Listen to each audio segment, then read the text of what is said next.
राम राम भाई सभी को।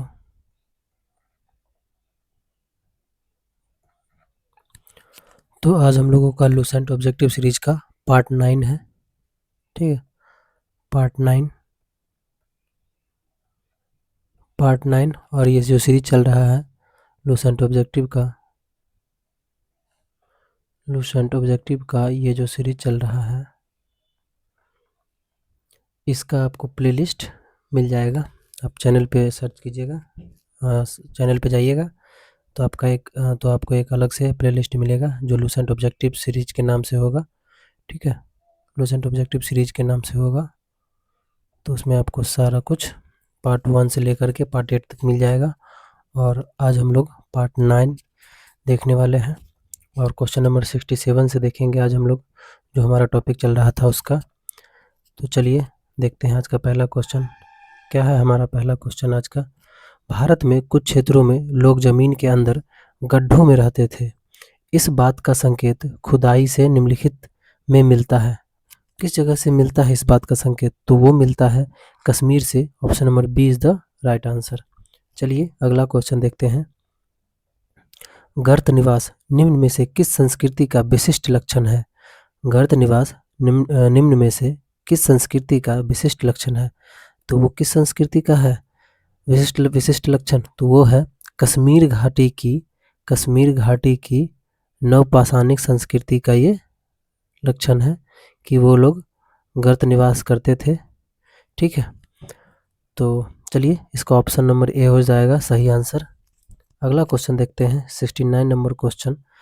दक्कन के राख के टीले एस माउंट्स, जिसको इंग्लिश में कहते हैं, प्रदर्शित करते हैं। क्या प्रदर्शित करते हैं? वह स्थल जहां व्यक्तियों का अंतिम संस्कार किया जाता था, वह स्थल जहां वैदिक आहुतियां दी जाती थी, वैदिक का तो बात ही नहीं है। उसके बाद नवपाषाण युग के मवेशी रखने वालों की बस्ती के अवशेष। हाँ, ये होगा option number C is the right answer. नवपाषाण युग के मवेशी रखने वालों की बस्ती के अवशेष, ये हमारा सही आंसर होगा, ये ध्यान में रखेंगे। भट्ठे जहां बर्तन पकाए जाते थे, ये भी नहीं होगा। Option number C is the right answer. चलिए अगला क्वेश्चन देखते हैं, क्वेश्चन नंबर 70। राख के टीले एस माउंट्स किस क्षेत्र की नवपाषाणिक संस्कृति से संबंधित है? तो वो है हमारा ये है हमारा दक्षिण भारत। ठीक है, दक्षिण Bharat. Option number B is the right answer. चलिए आगे चलते हैं, क्वेश्चन नंबर 71 देखते हैं। 71 नंबर क्वेश्चन है हमारा, चाक यानी व्हील का आविष्कार जो कि मानव की तकनीकी प्रगति का एक महत्वपूर्ण आविष्कार माना जाता है, किस काल में हुआ है? व्हील का आविष्कार जो कि मानव की तकनीकी प्रगति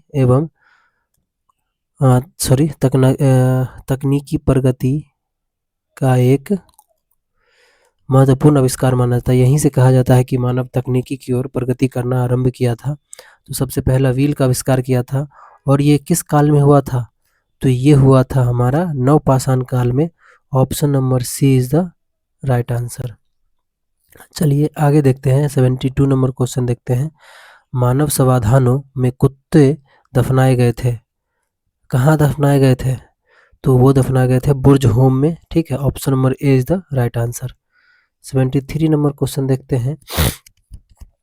मानव समाधानों में बकरी दफनाए गए थे, ये कहाँ दफनाए गए थे? तो ये दफनाए गए थे मेहरगढ़ में, आज के बलूचिस्तान नामक जगह में एक मेहरगढ़ नामक जगह है, वहाँ दफनाया गया था मानव के साथ बकरी को। ठीक है, मेहरगढ़ में।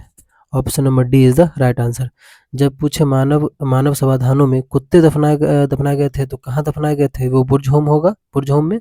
और जब पूछे मानव समाधानों में बकरी दफनाए गए थे और ये कहाँ दफनाए गए थे? तो ये मेहरगढ़ में दफनाए गए थे। ठीक है, चलिए 74 नंबर क्वेश्चन देखते हैं। प्राग ऐतिहासिक भारत के संदर्भ में अधिकतर कृषि स्थलों से नवपाषाणकालीन उपकरण भी उपलब्ध हुए हैं। कारण देखते हैं, ये कथन था, अब कारण देखते हैं। अस्थायी कृषि गतिविधि के लिए आवश्यक था कि विभिन्न प्रकार के सूक्ष्म उष्मोपकरणों का विकास तथा उपयोग हो। ये गलत होगा, कारण ये सही नहीं है। और ये सही है, ऑप्शन नंबर कथन सही है, कारण गलत है। प्रागैतिहासिक भारत के संदर्भ में अधिकतर कृषि स्थलों से नवपाषाणकालीन उपकरण भी उपलब्ध हुए हैं। तो देखते हैं इसमें कौन सा सही होगा। ए सही है, परंतु आर गलत है। Option number C is the right answer. ठीक है, 75 नंबर क्वेश्चन देखते हैं। निम्नलिखित में से कौन सा प्रागैतिहासिक स्थल बिहार में स्थित नहीं है? तो बिहार में देखिए चिरांद भी स्थित है, ठीक है। बिहार में चेचर कुतुबपुर भी स्थित है। बिहार में ताराडीह भी स्थित है। जो नहीं स्थित है तो वो है बरूडीह। तो option number D is the right answer. ये सभी बिहार में स्थित हैं, ठीक है, ये सभी बिहार में स्थित हैं, ए और बी और सी। जो नहीं है वो है बरूडीह, और क्वेश्चन में यही पूछा गया है। तो option number D is the right answer. कौन सा प्राग ऐतिहासिक स्थल बिहार में स्थित नहीं है? ठीक है, चलिए 76 नंबर क्वेश्चन देखते हैं। सूची 1 को सूची 2 के साथ सुमेलित कीजिए तथा नीचे दिए गए कूट की सहायता से सही उत्तर का चयन कीजिए। चलिए देखते हैं। यहाँ कुछ सूची 1 में नवपाषाणिक स्थल दिया गया है, ठीक है, नवपाषाणिक स्थल दिया गया है। और सूची 2 में ये राज्य दिया गया है कि अभी वो किस राज्य में है, ठीक है। देखिए पांडु राजा ढीबी ये नवपाषाणिक स्थल कहाँ है? ये पश्चिम बंगाल में है, ठीक है। कुचाई ये उड़ीसा में है। दाओजली हैंडिंग ये असम में है। और पायनथोरलंगतीन ये मेघालय में है। तो इस हिसाब से 1 का ए, 2 का बी का 2, सी का 3, डी का 4, इस हिसाब से option number A is the right answer. ठीक है, आगे देखते हैं क्वेश्चन नंबर 77। क्या है हमारा क्वेश्चन? इसमें भी वही है। सूची 1 में नवपाषाणिक स्थल दिया गया है और सूची 2 में राज्य दिया गया है। देखिए कोल्डिवा कहाँ है? कोल्डिवा उत्तर प्रदेश में है। उत्तनूर कहाँ है? आंध्र प्रदेश में है। हल्लूर कहाँ है? कर्नाटक में है। पयमपल्ली कहाँ है? तमिलनाडु में है। इसका भी ऑप्शन नंबर ए होगा। 1 का ए, 2 का 2, बी का 2, सी का 3 और डी का 4। तो इसका भी ऑप्शन नंबर ए यहाँ दिया हुआ है। Option number A is the right answer. चलिए अब अगला क्वेश्चन देखते हैं, क्वेश्चन नंबर 78। क्वेश्चन नंबर 78 है हमारा। निम्नलिखित में से किसको चाल्कोलिथिक एज कहा जाता है? निम्नलिखित में से किसको चाल्कोलिथिक एज कहा जाता है? तो वह है हमारा ताम्रपाषाण युग। Option number C is the right answer. चलिए 79 नंबर क्वेश्चन देखते हैं। जिस युग में मनुष्य ताम्र और पाषाण उपकरणों का प्रयोग करता था उसे किस नाम से जाना जाता है? तो अभी पिछले क्वेश्चन में देखे हैं हम लोग chalcolithic age. Option number C is the right answer. चलिए 80 नंबर क्वेश्चन देखते हैं। मानव द्वारा सर्वप्रथम प्रयुक्त धातु था।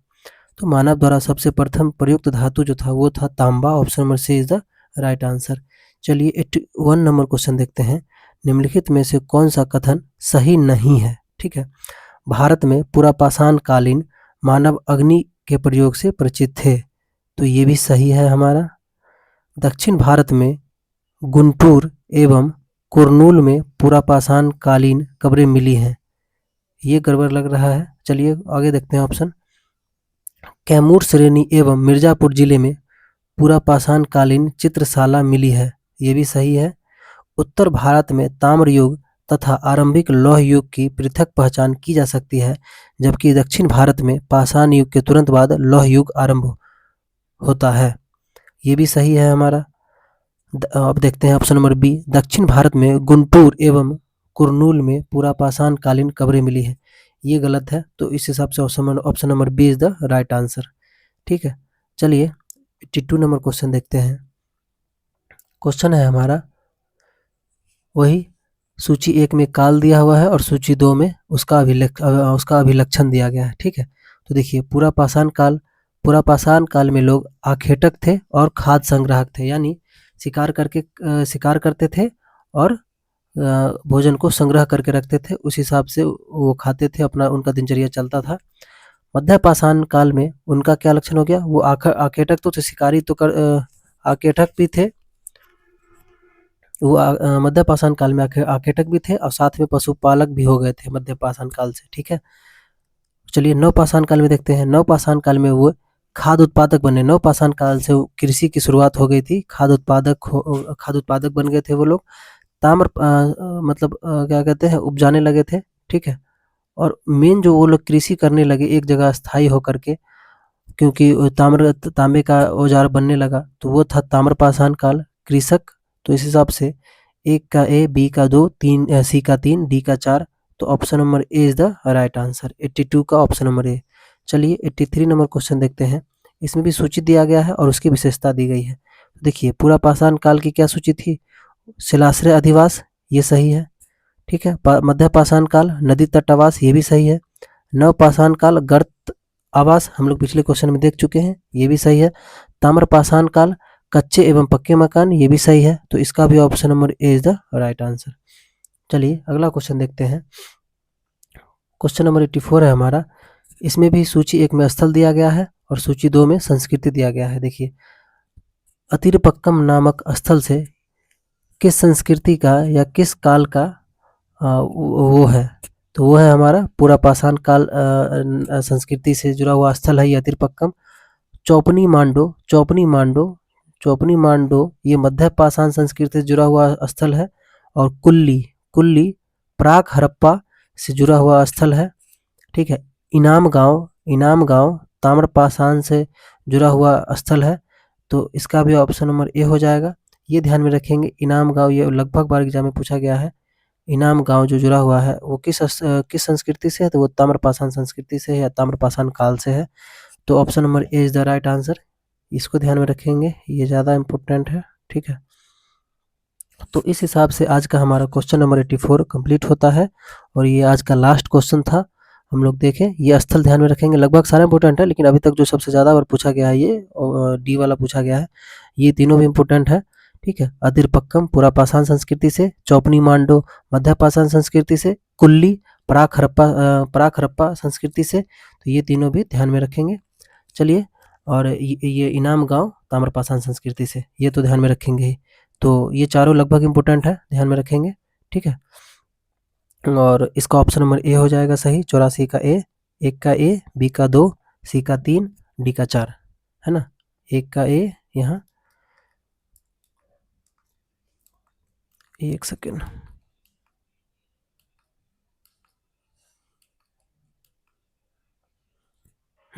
एक का ए, बी का 2, सी का 3 और डी का 4। Option number A is the right answer, ठीक है। तो ये आज का हमारा लास्ट क्वेश्चन था। तो बताइएगा कैसा लगा आज का ये हमारा पार्ट, और हम लोग मिलते हैं इसके नेक्स्ट पार्ट में। तब तक के लिए बाय बाय। और कुछ फीडबैक देना हो तो आप इसमें कमेंट कर सकते हैं कि किस तरह से बेहतर प्रैक्टिस आपका हो सके, हम क्या सुधार कर सकते हैं वो बताइएगा, ठीक है। और ये दोनों करके जाइएगा। अगर कुछ अच्छा लगा हो, थोड़ा भी पढ़ने में अच्छा लगा हो तो ठीक है, ये दोनों करके जाइएगा। और मिलते हैं आपसे नेक्स्ट पार्ट में, पार्ट 10 में। Bye bye.